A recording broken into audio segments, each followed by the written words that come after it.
enough chains. Enough to lock down Superman. That's how strong it is. Even though he could break it. Maybe you get something like this. I got something smaller laying around in here. But why do we need chains? Because obviously I use that with the engine support bar, and I use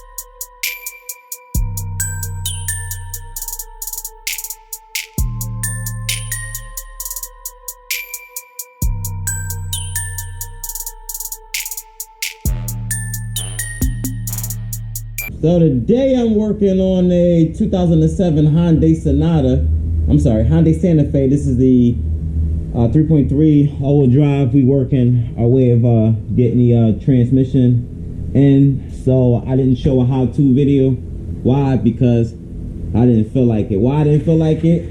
Y'all niggas pay me? No. So let me turn the camera because I don't think y'all focused on me good. Let's say this again. Is y'all niggas paying me? No. So I ain't going out my way to make sure you can do this job on your own. My name is Lee.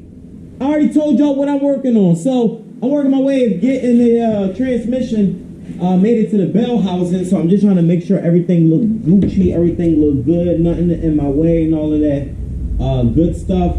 I know you're probably wondering, oh, how you do this without a lift? How you yada, yada, yada, yada. So in this video, I'm gonna take the lights out. In this video, basically, I'm gonna show you guys, or at least give you tips on, or at least my mode of thinking, basically. How it is I go about getting these jobs done without a lift, my tactics, what worked with me. Maybe I'll show you like the equipment I use, or it ain't really, yeah, it is a do take some stuff that you need pretty much, and most of it takes talent. So let me get this transmission, made it to the Hyundai Santa Fe, and we just gonna go over shop talk and little stuff that maybe, I don't know, let me scare you about the job and set your expectations if you thinking about doing the transmission for your first time.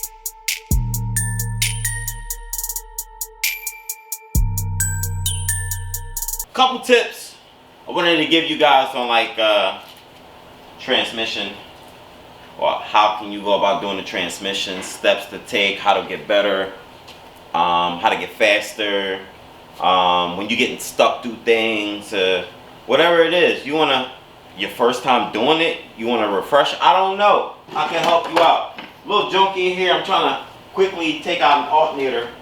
Why? Because I gotta go swap it out, and I gotta get parts and do all of this old extra S or whatever. So one of the things for me, which like always help me when I'm doing the transmission job, is to always have a plan. Now when I say a plan, I need to know how I'm going to go about it. How am I going to get it done?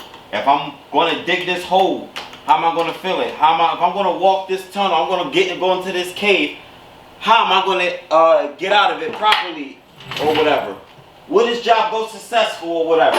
Can it be done? So usually running through my head. First thing that comes to mind, yes, it can be done. Then I start mapping out how I can get it done. I may come over to a car, look at something. You guys so good for going online all the time and looking for answers. That's all everybody want to do is get answers. That's how I was led you to this video, right?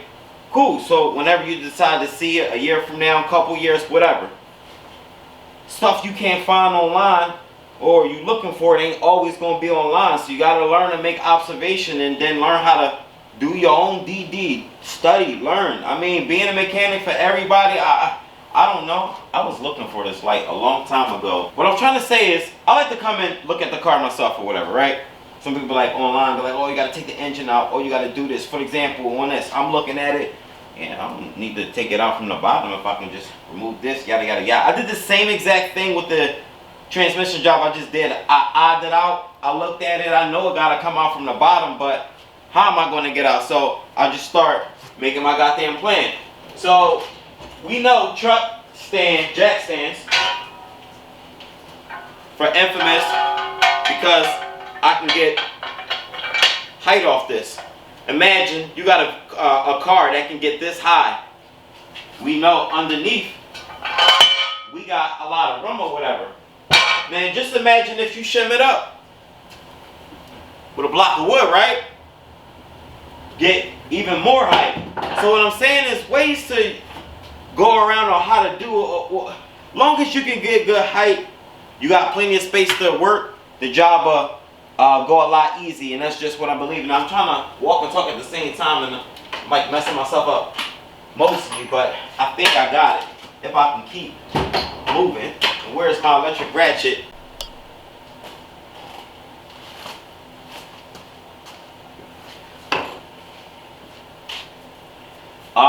Another thing that works out is having the right equipment. If you don't have the right equipment, how you gonna get the job done? And I mean exactly that when I say that. Having the right equipment, you can get the job done. Oh, wrong way. For me, transmission jack. You're gonna need a transmission jack. I got one right here on the floor. The one you saw me use in the video. Also got a jack. You're gonna need equipment. Power tools. You're gonna need power tools. Basic hand tools and everything. Yeah, you're gonna need that. You don't need have no box like me or whatever. My box not even big anyway. For bigger than me, yeah. But what I'm saying is, you can get away with just. I had a tool cart, a 4-drawer Harbor Freight tool cart, and I got away with that. And I did a lot of big jobs with that. What I'm saying is, you need to have you like a little arsenal of tools, and don't just have standard regular tools or whatever. I'm talking about enough tools when you get stuck. Oh, I can't get this out. Oh, how am I gonna get this? You always go and resort back to your tools. I'm always fiddling in my boxes. I'm thinking like, how can I map this? Like, I know I can get this out. What tool I got? I'm always going back and forth in my drawer of my tools, like looking for something. You know, if I ain't got it, I'm gonna go get it. So that's how that works for me. So definitely have your equipment. That's when the next one for me would be help. Having help. Why is help important? For me, help is important because at least you'll be able to, some things that can be too heavy, you might be frustrated, whatever. It's just good to tag team this. This job is very strenuous for me. Very, very strenuous. I believe so. But for me, I'm so used to working alone, I don't recommend that for anybody to work by yourself. Why? Because things will be very, very tough. Frustrating. For me, when I did the job, what was frustrating a little bit, trying to get, sorry, I'm trying to take the belt off. I was trying to get the subframe back on. How did I get the subframe back on by myself? I'm not even like a big person or whatever. But let's go back to when I tell you of having the right equipment and doing your DD and everything. When you put that combination together, you'll see how powerful you are, especially, you know, trying to tackle big jobs and do projects and all of that good stuff. It's very beneficial, very beneficial. So let's relieve the pressure off of that. So I got the belt separated. You got your plan already, you got your equipment. Now you should be able to tack the basket, right? So for me, I like to keep working. What do I mean by I like to keep working? Exactly what the hell I said. I don't like to stop. Why don't I like to stop? And then they're like, why you keep repeating yourself? Because that's what I constantly got to do to get people to like, try to like understand me. Because, you know, when I talk or whatever, you know, some people just not understand me. But I like to keep my steady rhythm. I believe that if I keep stopping multiple times and every time I come back to the same goddamn thing that I was doing, I'm going to lose my steps. And because I don't want to lose my steps, you know, I tend to keep on working. So usually I might do something crazy like not eat. Shoot, if you Islam or I'm sorry, if you practicing Islam and you know you fasting or whatever, might be a good time to, you know, start not eating. And it'll be, what I'm saying is it could be just perfect for you because you already like fasting, and that's what I'm saying. No disrespect to nobody, and I'm just trying to like explain myself, and I believe that I'm probably not explaining myself good, but you get what I'm saying. So get your mental right and lock in on the job, because every time you step off the job, that's every time it's going to take longer. So you got to be careful with that. Other stuff you can run into that I would keep, running into problems with like rust. When things are like rusty, what do? So that's when you'll pop out with like MAP gas might be your hero. Do not mess with a propane tank. I don't believe in like propane. Why? Because they suck. Why? Because it don't get as hot as MAP gas. You're gonna have to hit it there for a long time, and it still won't make a small boat glow red. So it works for me good, and I can get away with using a lot. Using MAP gas more than using a acetylene torch, which is kind of mostly. I'm not saying it's unnecessary, but like nowadays, it's like you can get away with most stuff using MAP gas. And I try not to take jobs where I gotta be heating stuff and cutting stuff up. So I don't want to do that. So I got my bolts out in. Should have my attention in a second if I could work out a connector in the bolt for the battery cable. You notice I'm like busting out a job while I'm talking to you at the same time. See, that's why you should stick to my channel, because you will be able to multitask like how I'm doing. No, I shouldn't have to tell you where to get your parts from. You should be able to know how to get your parts. Eyeing up your parts, getting the correct parts. Differences between front wheel drive and all wheel drive transmissions, the configuration, this subframe. You need to know if you need to take out the steering rack or not. In the Hyundai Santa Fe, you saw me, well, you didn't see me, but I'm gonna tell you, I took out the steering rack, I left it on the subframe. Why did I do it that way? Because it was just the way it was set up. It was just better just to leave it that way. So some things you have to do. Some cases where I guess I can leave the rack in certain cars and let it hang with the tie rod still bolted up to the knuckles.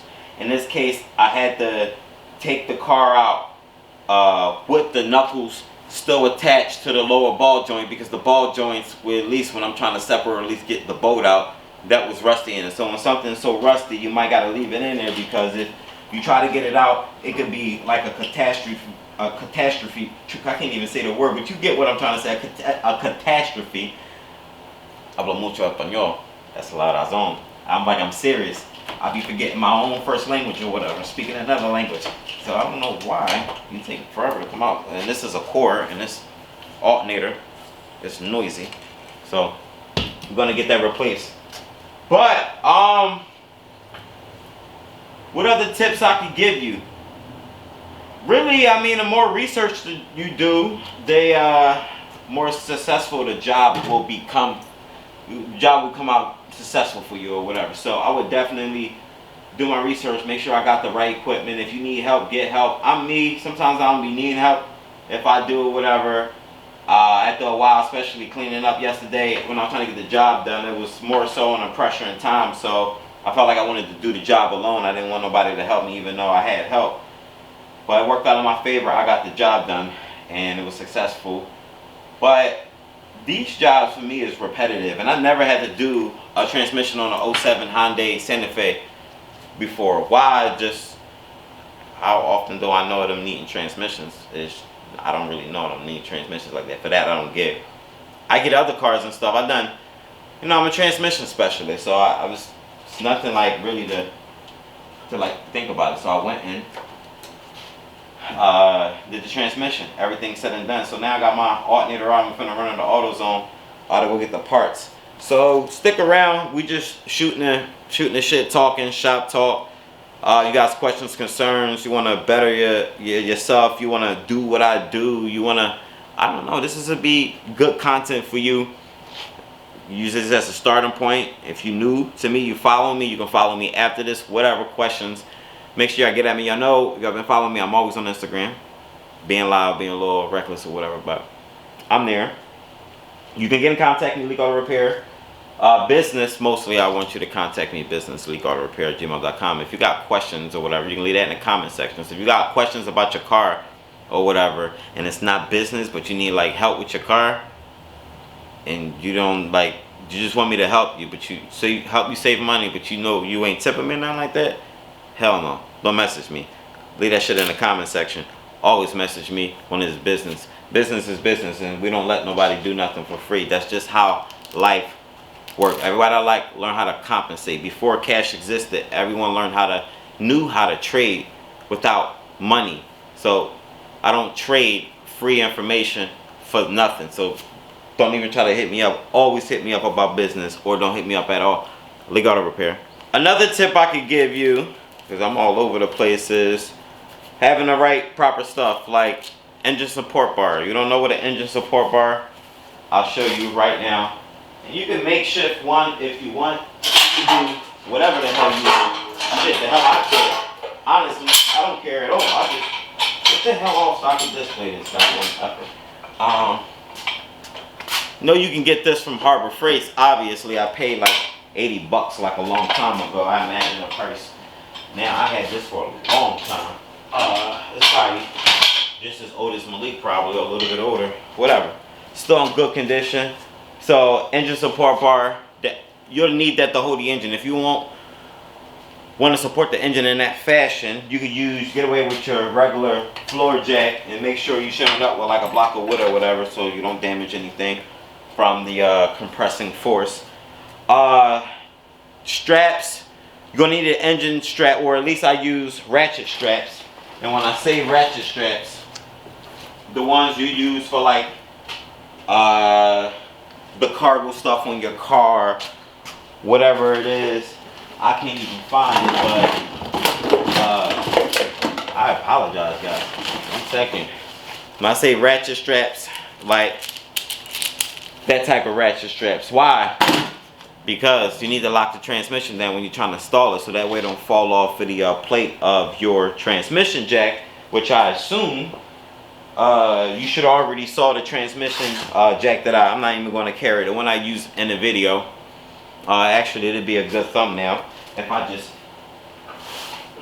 carry it, but carry it like this and be like, I don't know if that was cool. But